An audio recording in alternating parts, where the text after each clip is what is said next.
అందరికీ నమస్కారం.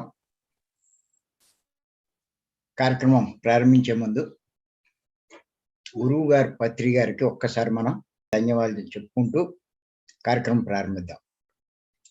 గత 8, 9 రోజుల నుంచి చాలా ఇంపార్టెంట్ టాపిక్ మనం చెప్పుకుంటున్నాం. ఎంత ఇంపార్టెంట్ అంటే ఈ టాపిక్, ఇది అర్థం చేసుకుని దానికి అనుగుణంగా ఆచరిస్తే తప్ప దుఃఖంలోంచి ఎవ్వరూ బయటపడరు. ఎన్ని తిప్పలు పడినా, ఎంతమంది దగ్గరికి వెళ్ళినా, ఎన్ని యాతనలు పడినా బయటపడలేరు.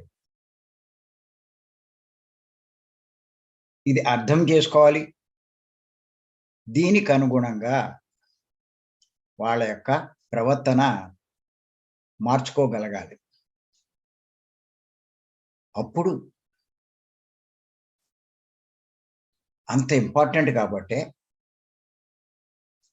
మనం ఇంత విపులంగా ఇన్ని కోణాల్లోంచి ఇంతమంది గొప్పవాళ్ళ యొక్క సందేశాల నుంచి మరి తెలుసుకుంటున్నాం. ఈ సత్యాన్ని తెలుసుకునే ప్రయత్నం చేస్తున్నాం. నా లెక్క ప్రకారం మరి ఈ మన క్లాసులకు వచ్చేవాళ్ళు ఖచ్చితంగా ఇది అర్థం చేసుకుని ఆచరిస్తున్నారు. ఎక్కడో కొద్దిమంది తప్ప. ఈ క్లాసులు బాగా వింటే వాళ్ళలో కూడా మార్పు వస్తుంది. మార్పు వచ్చింది అంటే చాలా అదృష్టవంతులే లెక్క. వాళ్ళు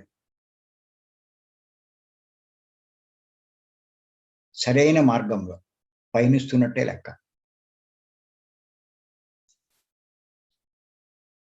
చూడండి, ఏదైనా మనం ఒక ఊరో ఒక గమ్యమో చేరుకోవాలనుకుంటాం. సరైన దారి కనుక మనం వెళ్ళగలిగితే చాలా తొందరలో చేరుకుంటాం. పొరపాటున రాంగ్ రూట్లో పడ్డామా, రోజులు గడిచిపోతాయి, టైం వేస్ట్ అవుతుంది, యాతన కూడా పడవలసి వస్తుంది.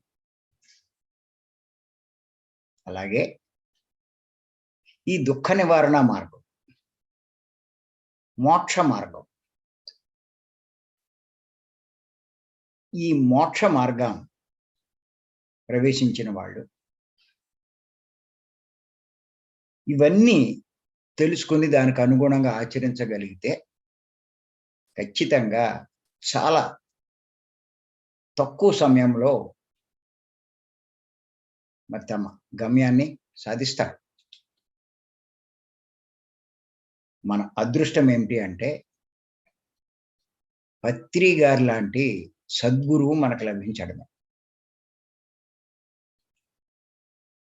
చాలా చాలా అదృష్టం. ఆయన తెలుగువాడు కావడం, తెలుగు రాష్ట్రాల్లో జన్మించడం, తెలుగు వారికి 30 ఏళ్ల నుంచి ఈ సత్యాన్ని ఇంకా ఎన్నో విషయాల్ని బోధించడం నిజంగా మనందరి అదృష్టం. గత జన్మల్లో ఎంతో కొంత మనం పుణ్యం చేసుకున్నాం కాబట్టే అలాంటి సద్గురు యొక్క సాంగత్యం లభించింది. సత్యాన్ని నిర్మోహమాటంగా, ఏమీ సంకోచం లేకుండా చెప్తారు ఆయన. ఆయన చెప్పే విషయాలు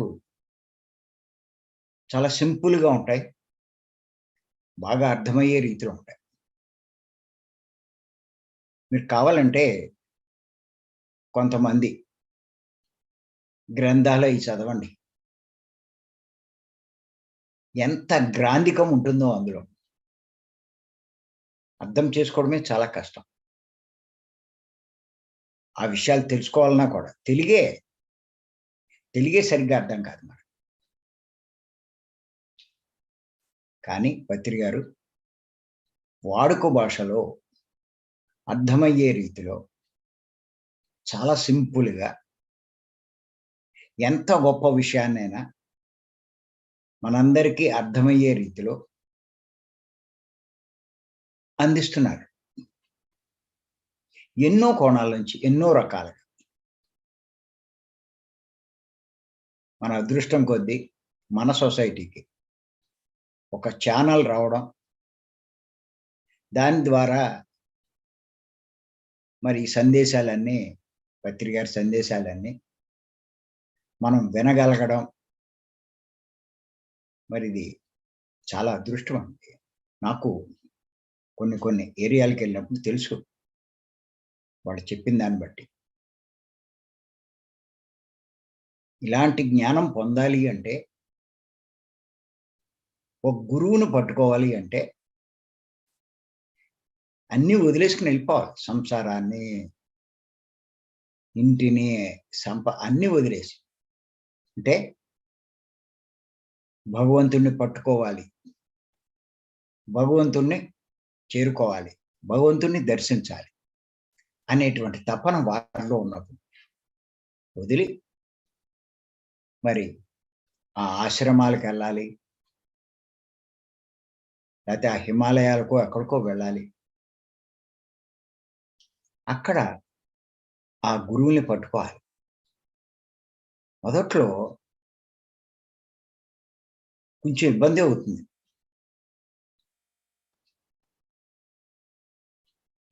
చూడ్డానికి వేషాలేసుకొని చాలా గంభీరంగా ఉంటారు. కానీ వారి దగ్గర వీడికి కావాల్సిన జ్ఞానం ఉందా లేదా? వీడికి కావాల్సినటువంటి మార్గం వాడు చూపించగలడా లేదా? అన్నది వీడికేమీ అర్థం కాదు.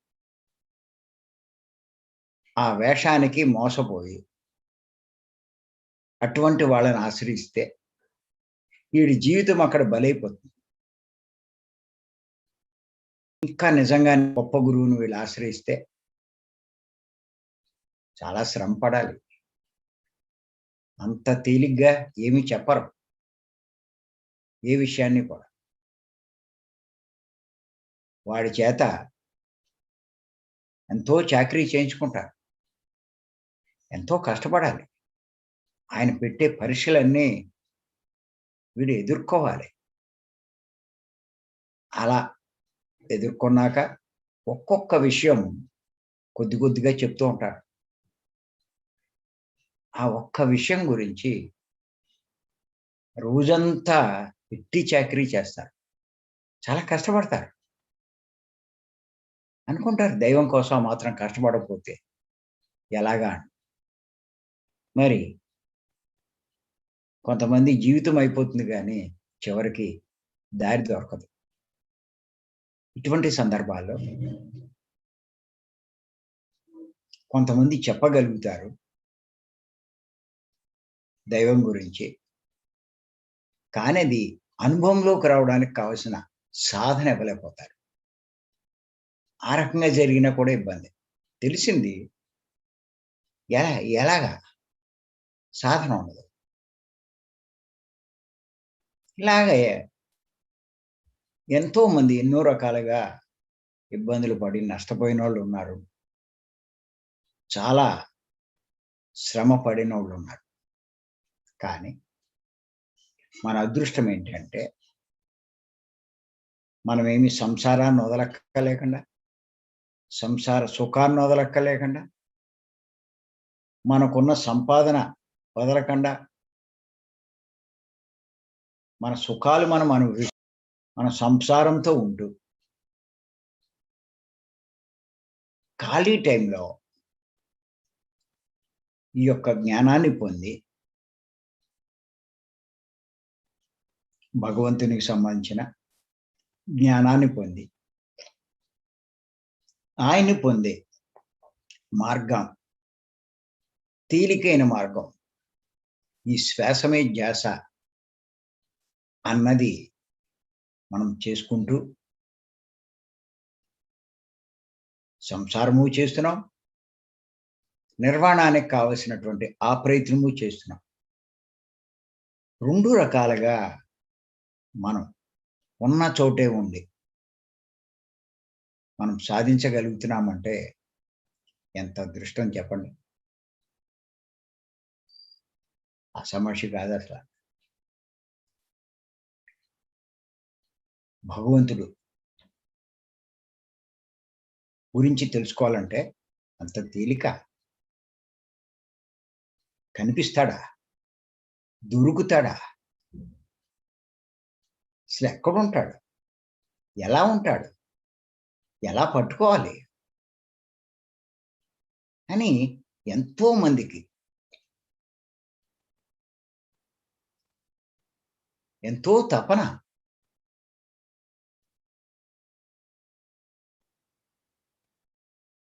మరి ఈ విషయాలు ఎంత మనకు ఓపెన్‌గా పత్రి గారు చెప్తున్నారు అంటే, ఇంతలా చెప్తూ ఉంటే నిజంగా విలువ ఉండదేమో కూడా. కానీ ఆయన ఏం పట్టించుకోరు పత్రి గారు. చెప్పవలసిన సత్యాన్ని నిర్మొహమాటంగా చెప్పేస్తారాయన. తర్వాత నీ ఇష్టం. అనుసరించి సాధించినోడు అదృష్టవంతుడు. లేనివాడు ఇంత అవకాశం దొరికినా దాన్ని చేజార్చుకుంటే మటుకు వాడికంటే దురదృష్టవంతుడు ఇంకెవడు లేడు. అంచేత ఇది బాగా గుర్తుపెట్టుకోవాలి. మరి శ్రీకృష్ణ భగవానుడు చాలా స్పష్టంగా చెప్పాడు అర్జునుడికి.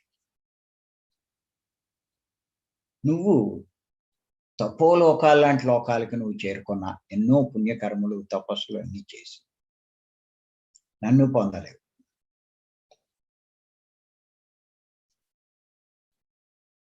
నేనుండేటువంటి లోకానికి చేరితేనే నన్ను పొందగలవు అని చెప్పారు. జీసస్ క్రైస్ట్ దేవుని రాజ్యంలో ప్రవేశించాలి. ఇంకా వాడికి లభించందంటూ ఏది ఉండదు అని చాలా స్పష్టంగా చెప్పాడు. దేవుని రాజ్యం ఎక్కడుంది? నీలోనే ఉంది. మరి ఇలా వాడు చెప్పడం జరిగింది. నిజంగా కూడా స్వామి వివేకానంద ఆ దేవుని పొందడం కోసం ఎంతో తపన పడ్డాడు.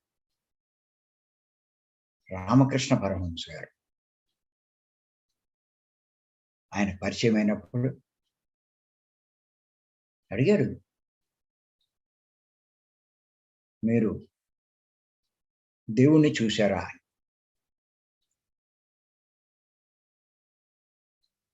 చూశాను. నాకు చెప్తారా ఎలా? అప్పుడు అన్నీ చెప్పి దానికి తగ్గ సాధన అది ఇచ్చి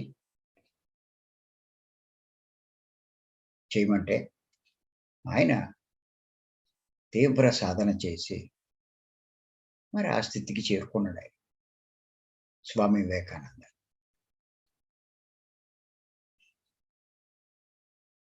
మరి మనం కూడా కొంత సమయాన్ని మరి దీనికోసం కేటాయించి మనము వారిలాగే గొప్పవారిలా ఆ భగవంతుడిని తెలుసుకునే ప్రయత్నం చెయ్యాలి. అది చేస్తున్నాం కూడా.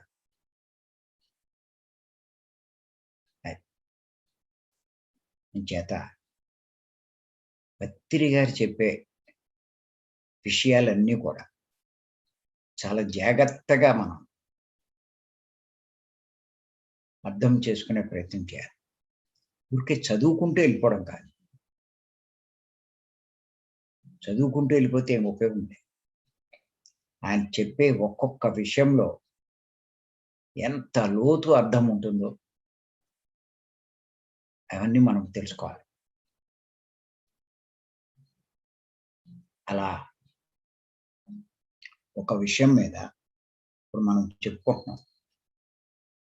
ఇంతకుముందు మరణించక ముందే మరణించాలి అని పత్రి గారు చెప్పిన దాని మీద 15 ఎపిసోడ్లు చెప్పుకున్నాం. ఆత్మజ్ఞాని శరీరాన్ని పుణ్యక్షేత్రాలకు తీసుకువెళ్ళడం, ఆత్మను దర్శించడానికి శరీరంలోనికి వెళ్తాడు అన్న విషయం మీద మరి ఎన్ని టాపిక్లు చెప్పుకున్నాం. పుణ్యక్షేత్రాలకు తీసుకువెళ్ళడు అంటే ఇక్కడ అజ్ఞానులు వారు వెతికే దైవం పుణ్యక్షేత్రాల్లో ఉంటాడు, గుళ్ళల్లో ఉంటాడు, అక్కడ ఉంటాడు, ఇక్కడ ఉంటాడు అని భావిస్తూ ఉంటారు. కాశీలో ఉన్నాడు, రామేశ్వరం, తిరుపతి, మరి ఇలా ఈ పుణ్యక్షేత్రాల్లో దైవం ఉన్నాడు. శ్రీశైలం అంటూ తిరుగుతూ ఉంటారు. అదే క్రిస్టియన్లు అవుతే జెరూసలము, ముస్లింలు అవుతే మక్కా, ఇలా ఇటువంటి పుణ్యక్షేత్రాలు తిరుగుతూ ఉంటారు.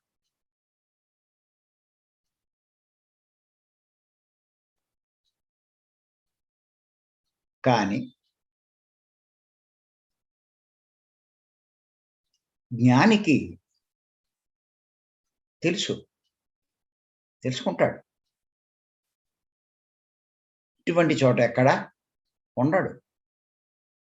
మనం చేసే ఈ పూజలు, ఆరాధన వాటితో ఆయన పొందలేం అన్న విషయం తెలుసుకుంటాడు. ఇంకా ఏం తెలుసుకుంటాడంటే ఆ దైవం ఆత్మ రూపంలో సమస్త జీవుల్లో ఉన్నాడు అన్న సంగతి తెలుసుకుంటాడు. మరి సమస్త జీవుల్లో అంటే 84 లక్షల రకాల జీవులు ఉన్నాయి, జీవరాశులు అన్నిట్లోనూ ఉంటాడు. అలాగే తనలోనూ ఉంటాడు, తన శరీరం. ఇది అర్థం చేసుకున్నాక తన శరీరంలోకి వెళ్ళే ప్రయత్నం చేస్తాడు. మరి తనలోకి వెళ్ళాలి అంటే మార్గం, మన తేలికైన మార్గం పత్రి గారు మనకు అందించిన ఈ శ్వాస మీద ధ్యాస అని తెలుసుకొని మరి ఈ దేహంలోకి ధ్యానం ద్వారా వెళ్తాడు. మరి మనం కూడా ఇది బాగా అర్థం చేసుకుని ఇంకా ఉన్న శేష జీవితమైనా సరే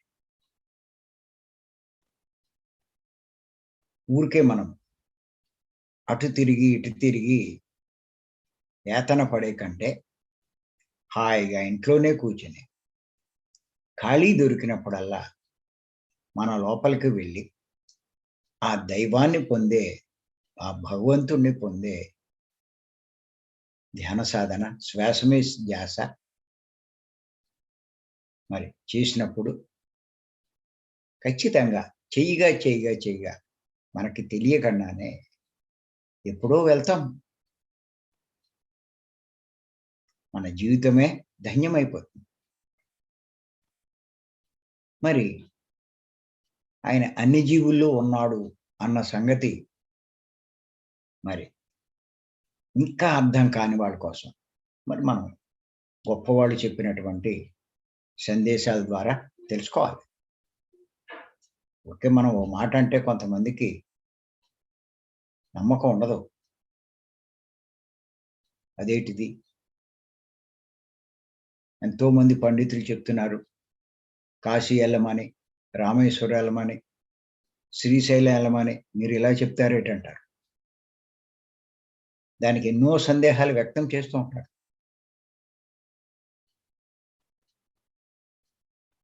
మరి దేవుడు అక్కడున్నాడంట కదా, ఇక్కడ ఉన్నాడంట కదా అంటారు.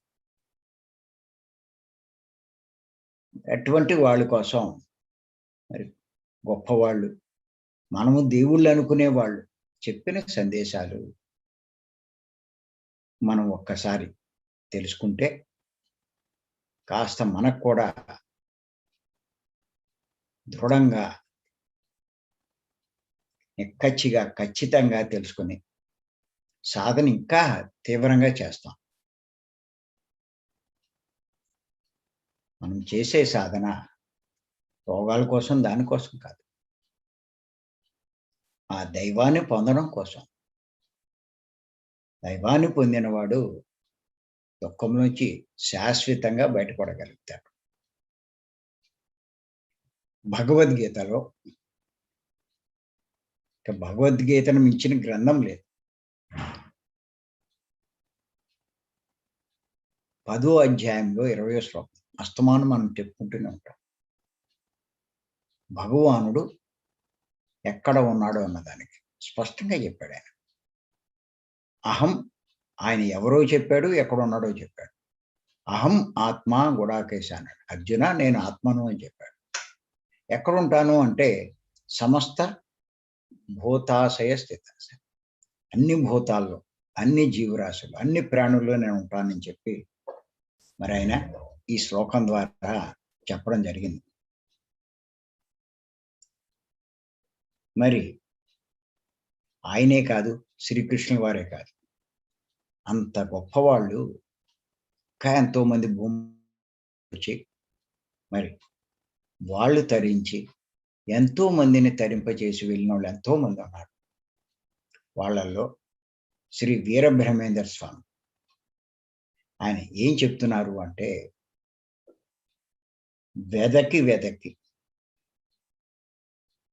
వేసారి వేసారి అచ్చట నిచ్చట లేడంచు నెంచి తరచి చూచి తాను తనలోన కనుగొనే కాళికాంబ హంస కాళికాంబ.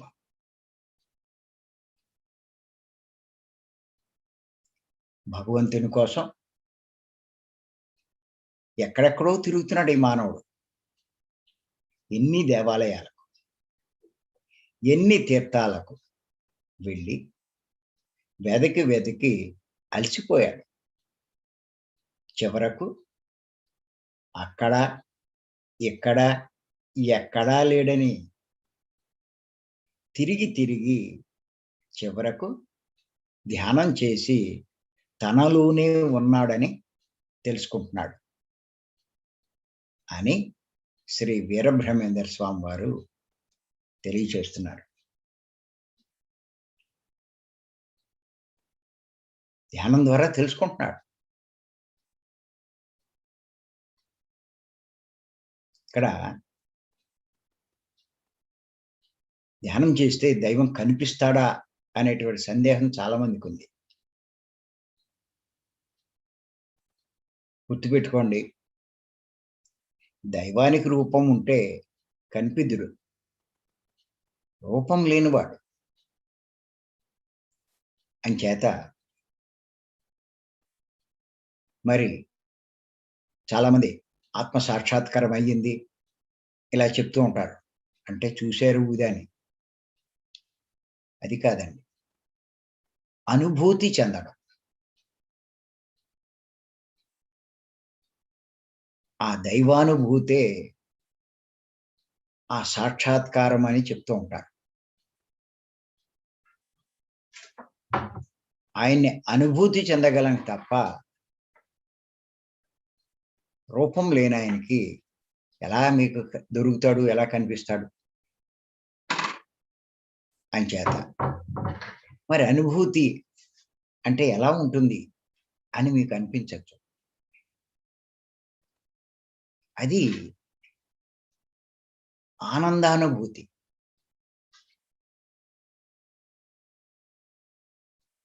ఆనందానుభూతి. ఆనందాన్ని పొందగలుగుతాం. అంతులేని ఆనందాన్ని మనం పొందగలుగుతాం. వర్ణించలేని ఆనందాన్ని పొందగలుగుతాం. అంత ఆనందంలో ఉన్నప్పుడు గంటలు, నిమిషాల్లో గడిచిపోతాయి. బాగా గుర్తుపెట్టుకోండి. అది ధ్యానం చేసే వాళ్ళకి అనుభూతే. ఆ అనుభూతి ఉంటుంది. ఇప్పుడు చూడండి, ఒక 2 అవర్స్ కూర్చున్నాం మనం ఇప్పుడు. నా లెక్క మీలో చాలా మందికి ఈ 2 అవర్సు ఇట్టే గడిచిపోయినట్టుంది. కూర్చున్నట్టు కూడా ఉండదు. ఎందుకు ఉండదు? అంటే అటువంటి ఆనందానుభూతిలో ఉన్నారు కాబట్టే 2 గంటలు కూర్చున్నట్టుగా అనిపించదు. ఆ దైవానుభూతి. ఆ దైవంతో ఉన్నారు కాబట్టి. ఎవరుంటారు? ఎవరైతే మనసు దాటి వెళ్ళగలుగుతారు. అది. వారికి ఆ స్థితి లభిస్తుంది. కానీ ప్రారంభంలో ఎక్కువ సేపు ఉండలేం. కానీ ఇలా చెయ్యగా ఈ స్థితి పెరుగుతూ ఒక స్థాయి వచ్చేసరికి అలా ఉండిపోతారు. ఆ ఆనందంలో, ఆ అంతులేని ఆనందంలో మైమరిచిపోయి ఎంతసేపు ఉన్నారో వాళ్ళకి తెలియకుండా అలా ఉండిపోతారు. అలా దైవంతో ఉన్న స్థితినే అక్కడ మనసు ఉండదు, ఏమీ ఉండదు. సమాధి స్థితి అంటారు. మనం తీవ్రంగా చేస్తూ ఉంటే మనకి తెలియకుండానే అలా వెళ్ళిపోతూ ఉంటాం. ఇంకా దైవంతో ఉంటే అన్నీ లాభాలేగా. ఎన్నో రకాలైనటువంటి లాభాలు పొందగలుగుతారు. ఆ ఆనందానుభూతి లేకపోతే నిమిషము గంటలా గడుస్తది. ఆ అనుభూతి పొందితే గంటలు నిమిషాల్లో గడిచిపోతాయి. అదే మీకు లెక్క. దాన్నే ధ్యాన స్థితి అంటాం. ఇంచేత మనసు పనిచేస్తే ఆ అనుభూతి ఉండదు. మనసు పని చెయ్యని స్థితికి మనం చేరుకుంటే, ఆ స్థితి శ్వాస మీద ధ్యాస వల్ల మనం పొందగలుగుతాం. మరి ఈ మార్గాన్ని మనకు అందించిన గురువుగారు పత్రి గారు. అందుకే ఇప్పుడు ఎంతోమంది గంటలు కూర్చోగలుగుతున్నారు. ఆ అనుభూతి పొందుతున్నారు కాబట్టి. అంచేత మరి వీరబ్రహ్మేంద్ర స్వామి వారు చెప్పినట్టు ఆ భగవంతుని కోసం ఎక్కడెక్కడో తిరుగుతున్నాడు. ఎన్ని దేవాలయాలకు తిరిగాడు. ఎన్ని తీర్థాలకు వెళ్ళాడు. ఎన్ని తిరిగి అలసిపోయాడు. చివరికి అక్కడా లేడు, ఇక్కడా లేడని చెప్పి ధ్యానంలో తనలోనే ఉన్నాడని చెప్పి తెలుసుకుంటున్నాడు అని శ్రీ వీరబ్రహ్మేంద్ర స్వామి వారు మరి చెప్పడం జరిగింది. ఆయన ఇంకా ఏమన్నారంటే, దివ్య మంగళము దేవతా బింబము ఉల్లమందునున్న ఉపము గనక యాత్రలెల్ల తిరిగి యాతన పడనేల అన్నారు. దివ్యమైన ఆ దేవతా బింబం అంటే ఆత్మ, అంటే భగవంతుడు ఈ శరీరంలోనే ఉంటే ఎక్కడెక్కడో యాత్రలకు తిరిగి ఎన్నో యాతనలు పడడం ఎందుకు? ఏ యాత్రకు వెళ్ళవలసిన అవసరం లేదు. మన శరీరమే దివ్యమంగళమైన సర్వక్షేత్రం అని శ్రీ వీరబ్రహ్మేంద్ర స్వామి వారు చెప్తున్నారు.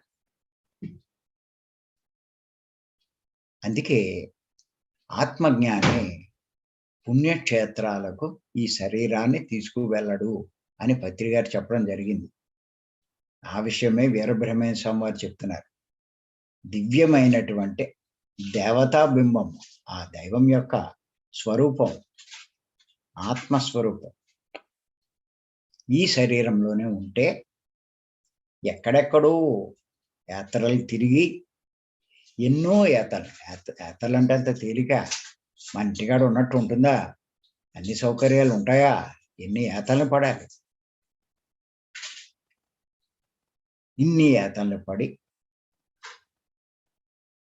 మరి చివరికి ఏమైనా ఉపయోగం ఉందా అంటే ఈ చేత ఏమీ అవసరం లేదు అన్న సంగతి ఆత్మజ్ఞానికి తెలుసుకుంటాడు.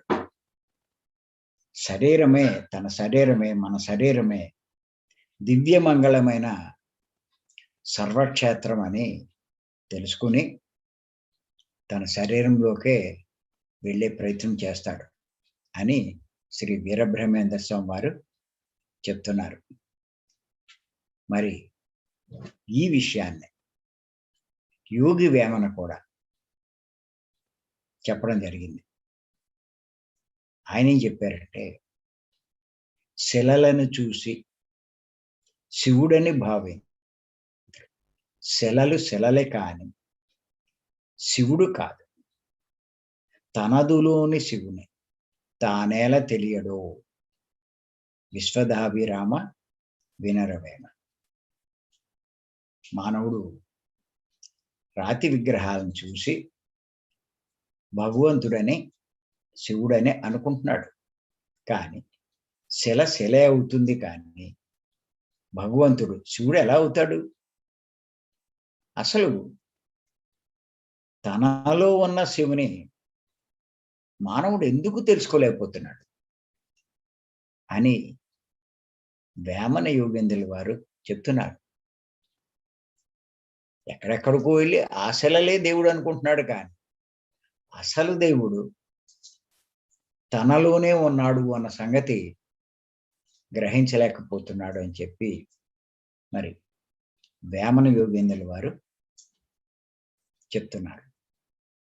తనలో సర్వం ఉండగా తన లోపల వెదుకలేక ధర వెతికడి,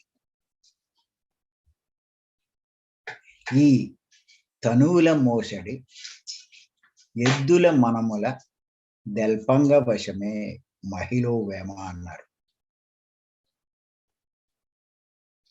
తనలో సమస్తము ఉండగా ఈ శరీరంలో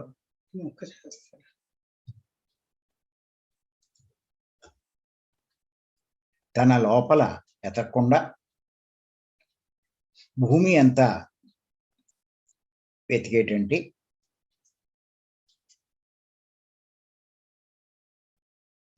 ఎద్దుల గురించి ఎవరు చెప్పగలరు అని వేమన చెప్పడం జరిగింది.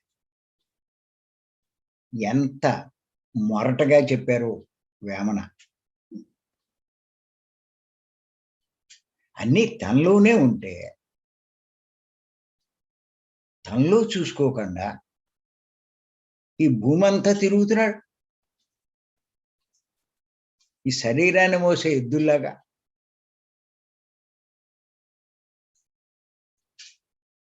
ఎంత నాటుగా చెప్పారో వేమన. తనువుల మోసడి ఎద్దుల మనముల దల్పంగ వశం. ఏం చెప్తాం వీళ్ళకి? తనలోకి వెళ్ళరు. ఆ గుడి అంటారు, ఈ గుడి అంటారు, కాశీ అంటారు, రామేశ్వరం అంటారు, ఆ తీర్థం అంటారు, ఈ తీర్థం అంటారు, ఇటు ఇటు తిరుగుతారు, కానీ తనలోకి వెళ్ళరే. కూర్చోరే.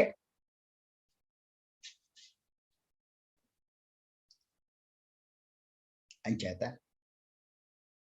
ఇవన్నీ అర్థం చేసుకోవాలి. ఊరికే దేవుడు అంటే ఇష్టం అంటే సరిపోదండి. నిజంగా దేవుడు అంటే ఇష్టం అవుతే ఆ మార్గం దొరికిన వాడు ఖాళీ దొరికితే కళ్ళు మూసేవలసిందే.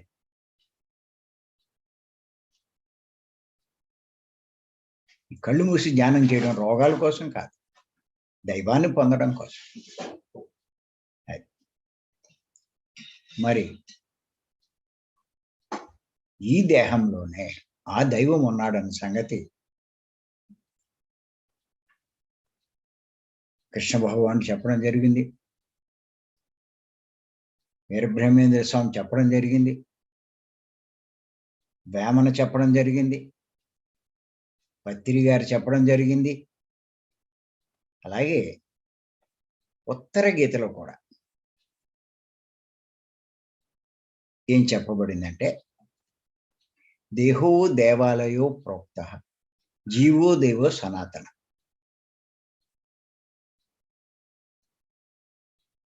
త్యజేద జ్ఞాన నిర్మాల్యం సోహం భావేన పూజయేత్.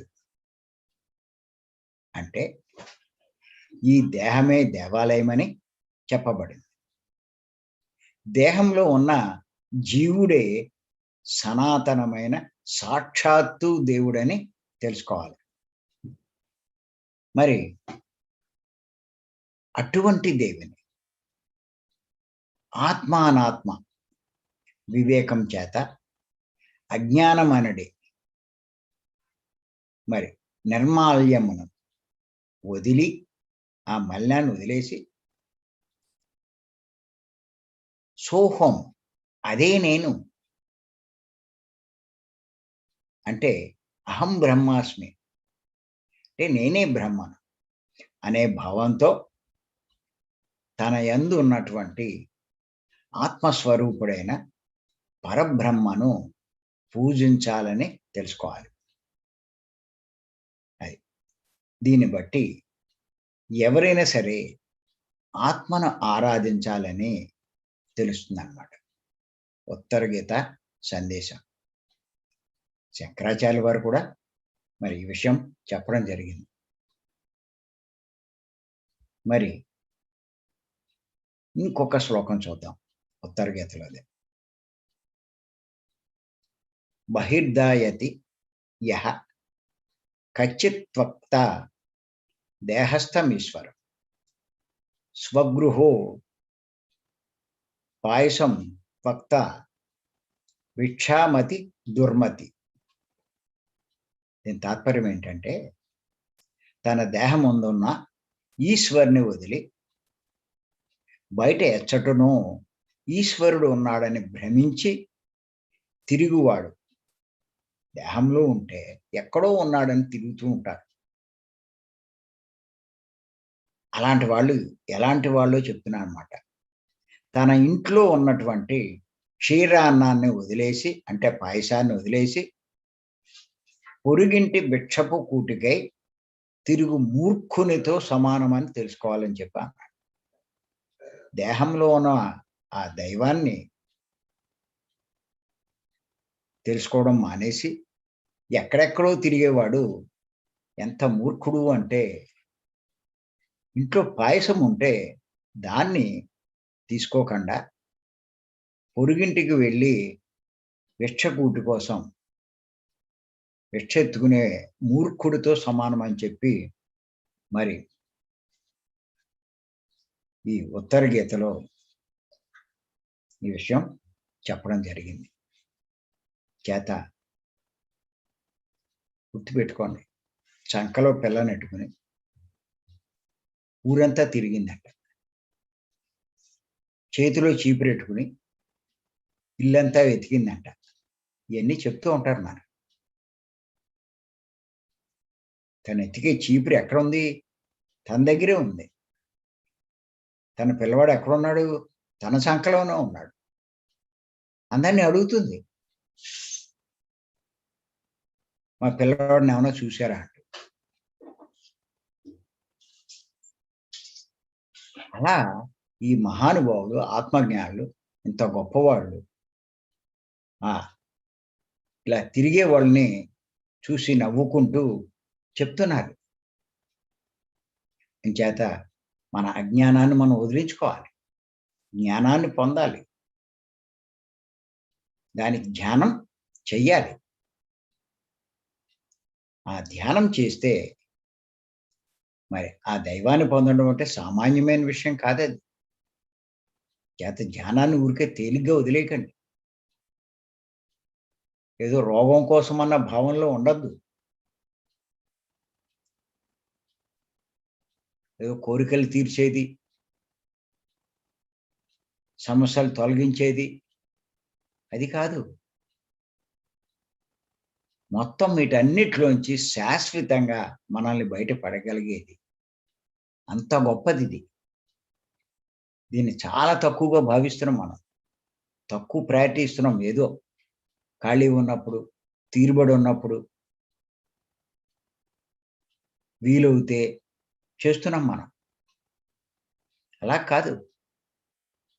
దీనికి టాప్ ప్రయారిటీ ఇవ్వాలి. పత్రి గారు అన్ని సార్లు చెప్తున్నారంటే, ఏ విషయం ఉన్నా సరే, ధ్యానం చేయండి, ధ్యానం చేయండి అని చెప్తున్నారు అంటే, ఆషామాషి కాదు. పత్రి గారు లాంటి వాళ్ళు చెప్తున్నారు అంటే,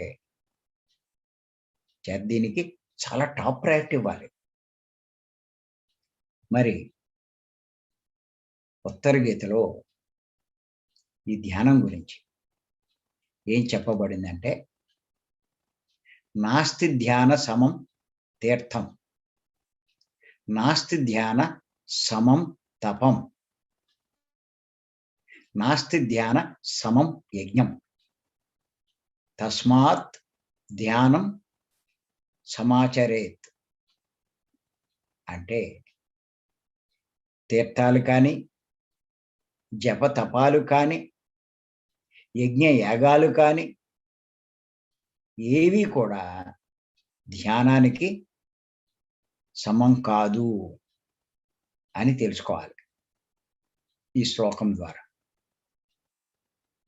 నాస్తి ధ్యాన సమం తీర్థం. ఈ తీర్థాలు తిరుగుతారు. నువ్వు హాయిగా కూర్చుని చేసే ధ్యానానికి అవి ఏం సరిపోతాయి? నాస్తి ధ్యాన సమం తపం. నువ్వు జపతపాలన్నీ చేస్తూ ఉంటావు, అవి ఎలా సరిపోతాయి ఈ ధ్యానానికి? నాస్తి ధ్యాన సమం యజ్ఞం, యజ్ఞ యాగాలు అవి ఎక్కడ సరిపోతాయి? ఎన్ని కామ్యకర్మలు. ఇవేవి కూడా ధ్యానానికి సరిపోవు అని ఉత్తర గీతలో చెప్పబడింది. అంత గొప్ప ధ్యాన మార్గంలోకి మనం వచ్చాం. అటువంటి ధ్యానాన్ని మనం చేస్తున్నాం. మరి నిజంగా ఎంత అదృష్టవంతులు మనం ఇలాంటి ధ్యానాన్ని. ఇదే విషయం మనకి భగవద్గీతలో కూడా చెప్పబడింది కదా, అందరికంటే ధ్యానం చేసే యోగి గొప్పవాడు అని స్పష్టంగా చెప్పాడు ఆయన, శ్రీకృష్ణుల వారు. అంత గొప్పది జ్ఞానం. అది తపస్విభ్యోధికో యోగి, జ్ఞానిభ్యో మథోధిక, కర్మభ్యోధికో యోగి, తస్మాత్ యోగి భవ అర్జున అని చెప్పాడు. జప తపాలు కంటే ధ్యానం చేసే యోగి గొప్పవాడు. తపస్విభ్యోధికో యోగి, జ్ఞానిభ్యో మథోధిక, పుస్తక జ్ఞానం ఉండేటువంటి పండితుల కంటే కూడా ధ్యానం చేసే యోగి గొప్పవాడు అన్నాడు. వీడికి పాండిత్యం లేకపోవచ్చు, సంస్కృతం రాకపోవచ్చు, అంత నైపుణ్యం వీడికి ఉండకపోవచ్చు, అంత పండితుడి కంటే కూడా ధ్యానం చేసే యోగి గొప్పవాడని భగవద్గీతలో కృష్ణుల వారు చెప్పడం జరిగింది.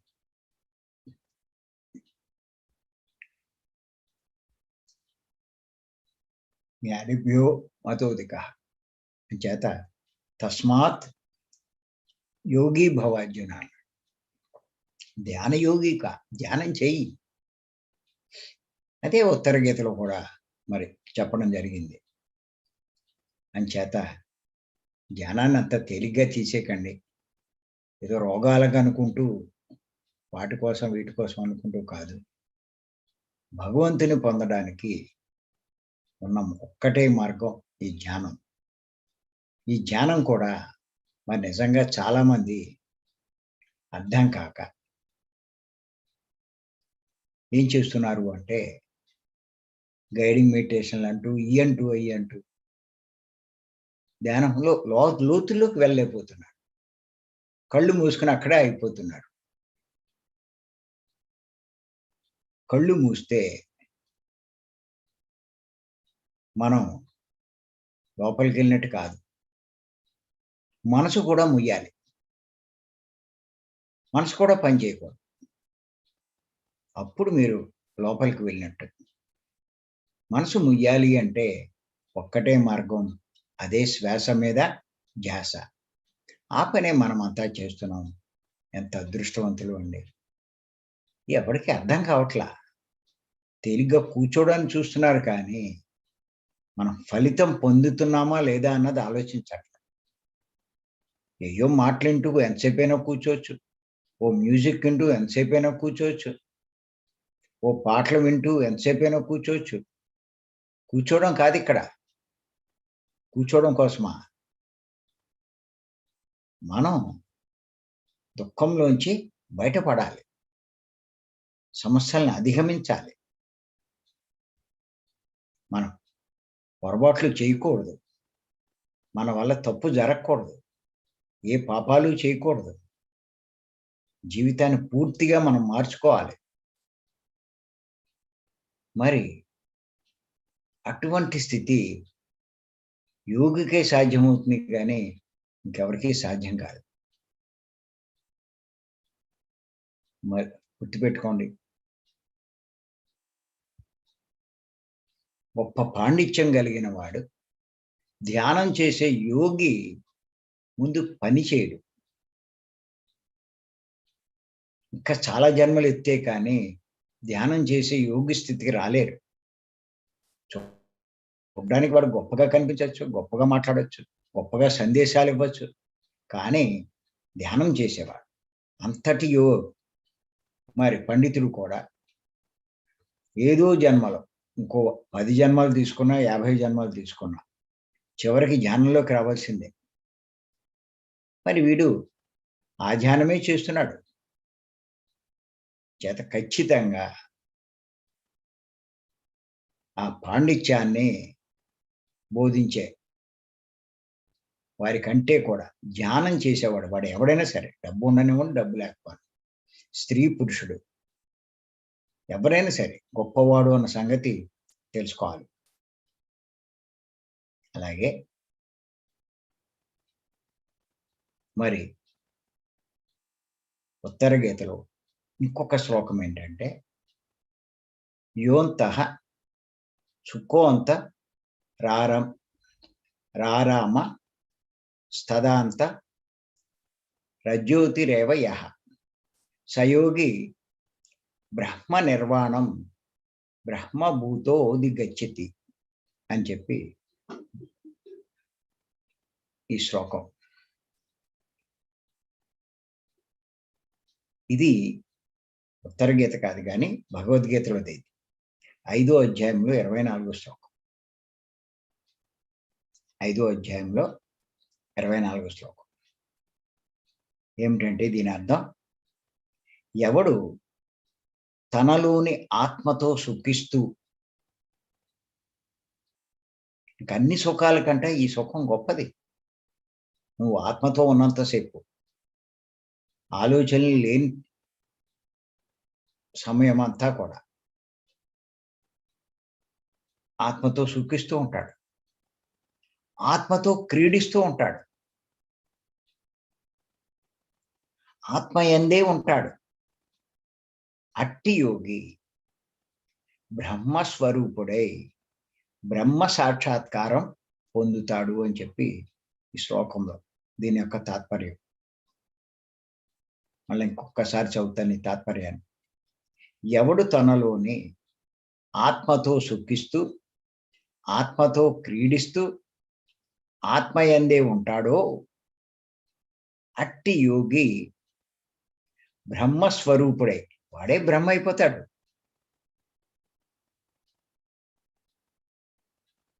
బ్రహ్మ సాక్షాత్కారాన్ని పొందుతాడు. ఆ అనుభూతిని పొందుతాడు. అది 5వ అధ్యాయంలో 24వ శ్లోకం. ఎంత అద్భుతంగా చెప్పడం జరిగింది. అంటే శరీరంలోనికి వెళ్ళి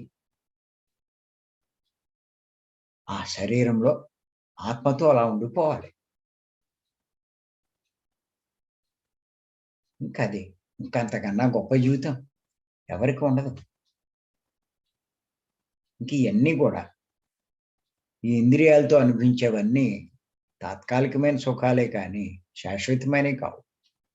ఈ ఇంద్రియాలకు అతీతమైందే.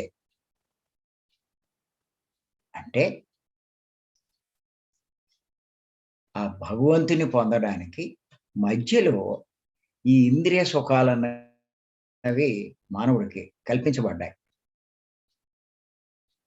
వీటిలో పడిపోయి ఎన్ని జన్మలు, వందల జన్మలు ఇక్కడ కింద మీద పడిపోతున్నాడు. ఇది ఇంకెంతకన్నా ఏముందని భావిస్తూ ఉంటాడు. దాన్ని దాటితే తెలుస్తుంది. ఇక్కడ ఆగిపోతే ఏం తెలుస్తుంది? ఓషో మహాశయుడు ఆయన ఓ బుక్ రాశాడు, సంభోగం నుండి సమాధి అని. ఏమిటంటే దాని తాత్పర్యం, మానవులు ఈ సంభోగ ఆనందంతో తృప్తి పడిపోయి అదే గొప్పది అనుకుంటున్నారు. సమాధి ఆనందం యొక్క గొప్పతనం వాళ్ళకి ఏంటో అర్థం కావట్లేదు. అంచేత దీంతో తృప్తి పడకుండా ఆ సమాధి ఆనందం పొందే ప్రయత్నం చెయ్యాలి అని చెప్తారాయన ఓషో మహాశయుడు. ఈ సంభోగ ఆనందం అన్నది ఒక క్షణకాలం ఉంటుంది. స్త్రీ పురుషులు సంభోగిస్తే ఆ సంభోగ సమయంలో పొందేటువంటి ఆనందం క్షణకాలం ఉంటుంది. కానీ మానవుడు పొందే అన్ని ఆనందాల కంటే ఆ సంభోగ ఆనందం చాలా చాలా గొప్పది, అనిర్వచనీయమైనది, చెప్పనలవి కానిది. అందుకే భర్త ఎంత దుర్మార్గుడైనా ఆ ఆనందం కోసం భార్య వాడిని వదలలేదు. భార్య ఎంత రాక్షసైనా ఆ ఆనందం కోసం భర్త ఆవిడని వదలలేడు. ఇది మనం చూస్తున్నాం. ఇంకా బయట ఏమీ కూడా ఆనందాన్ని ఇవ్వలేవు. అంత గొప్పది అది. కానీ అది క్షణకాలమే ఆ ఆనందం. అటువంటి ఆనందం మనం సమాధి స్థితికి చేరుకున్నప్పుడు, అంటే దైవంతో ఉన్నప్పుడు శాశ్వతంగా లభిస్తుంది. మరి ఈ క్షణకాలం దానికి తృప్తి పడిపోతున్నామే. నిజంగా అది శాశ్వతంగా లభిస్తే, నిత్యము ఆ ఆనందంలో ఉంటే ఎంత గొప్పవాడు చూడండి. అందుకే మీరు ఇంకోటి కూడా చూడండి. చాలా దేవాలయాల్లో నీకు ఒరిస్సా అవన్నీ వెళ్తూ ఉంటే కొన్ని కొన్ని దేవాలయాల్లో ఆలయం బయట పైన బూతు బొమ్మలు ఉంటాయి. సెక్స్ పార్ట్స్‌తో ఆ భంగిమలతోటి ఉంటాయి గుళ్ళ మీద.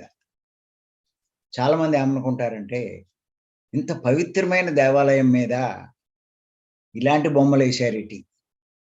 అపవిత్రం చేశారేటి? ఎవడు ఇలా ఏసింది? అని అనుకుంటారు. ఎందుకు అలా ఏశారో కూడా చాలా మందికి అర్థం కాదు. విమర్శించుకుంటారు. కానీ గుర్తుపెట్టుకోండి, పూర్వం ఆ పండితులు, మేధావులు తెలివి తక్కువలే ఏమీ ఎయలా అవన్నీ. దాంట్లో చాలా అంతరార్థం ఉంది. ఏమిటంటే దాంట్లో ఇప్పుడు ఆ సెక్స్ బొమ్మలు చూస్తూ అక్కడే ఆగిపోయాడనుకోండి, ఆ లోపల ఉన్నటువంటి ఆ దైవాన్ని దర్శించలేడు. ఆ ఆనందానుభూతిని పొందలేడు.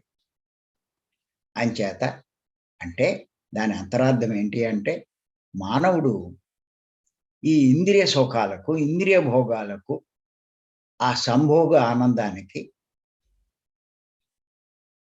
వశుడై అక్కడే ఆగిపోకుండా, ఆ లోపలికి కనుక వెళ్ళి ఆ దైవాన్ని ఆశ్రయిస్తే, ఆ సమాధి శాశ్వత ఆనందం పొందగలుగుతాడు. అనర్వచనీయమైన అని తెలియచెప్పడానికే బయట ఆగిపోకు నాయనా లోపలికి వెళ్ళు అని చెప్పడానికే దాని అంతరార్థం. అంచేత మరి ఇయన్నీ పెద్దలు ఉత్తినే చెప్పరండి. అంచేత ఆత్మజ్ఞాని శరీరాన్ని మరి యాత్రలకు, పుణ్యక్షేత్రాలకు తీసుకువెళ్ళడు. ఆత్మను దర్శించడానికి మరి శరీరంలోనికే వెళ్తాడు. అంటే ధ్యానం చేస్తాడు. మరి అందుకే పత్రిజీ ఈ విషయం మనకి చెప్పడం జరిగింది. అంచేత గుర్తుపెట్టుకోండి. ఎందుకు పత్రి గారి విషయం చెప్పారు అన్నది మనం ఎన్ని రకాలుగా మనం చూస్తున్నాము. ధ్యానం యొక్క గొప్పతనం అన్నది మనం అర్థం చేసుకోవాలి. ఆ మార్గం మనకు దొరికింది. ఆయన మనకి అందించారు పత్రి గారు. ఎంత అదృష్టవంతులం మనం. విషయాలు తెలుసుకోగలుగుతున్నాం. లేకపోతే మనకి ఏం తెలుస్తాయి చెప్పండి? అంచేత ఈ అవకాశాన్ని దొరికినప్పుడల్లా మనం చేయడానికి ప్రయత్నం చేయాలి. ఒకళ్ళతో మనకు సంబంధం లేదు. మన పని మనం చేసుకోవడం. ఇది అర్హత ఉండాలి. ఖచ్చితంగా చెప్తున్నానండి. 300, 350 జన్మలు దాటితే కానీ దీని మీద ఆసక్తి రాదు. మనం వచ్చాము అంటే ఖచ్చితంగా అన్ని జన్మలు దాటి ఉన్నాం. ఇంచేత ఇంకా అన్ని జన్మలు తీసుకోవడానికి చూడకూడదు. వీలైనంత తక్కువ సమయంలో మనం ఆ దైవాన్ని పొంది లక్ష్యాన్ని సాధించాలి. మరి ఆ యొక్క ఆ మోక్షాన్ని పొందాలి. మరి ఈ అవకాశం ఇచ్చిన మీ అందరికీ నేను మరొక్కసారి ధన్యవాదాలు చెప్తూ నెక్స్ట్ మనం ఇంకొక ఎపిసోడ్ చెప్పుకుందాం.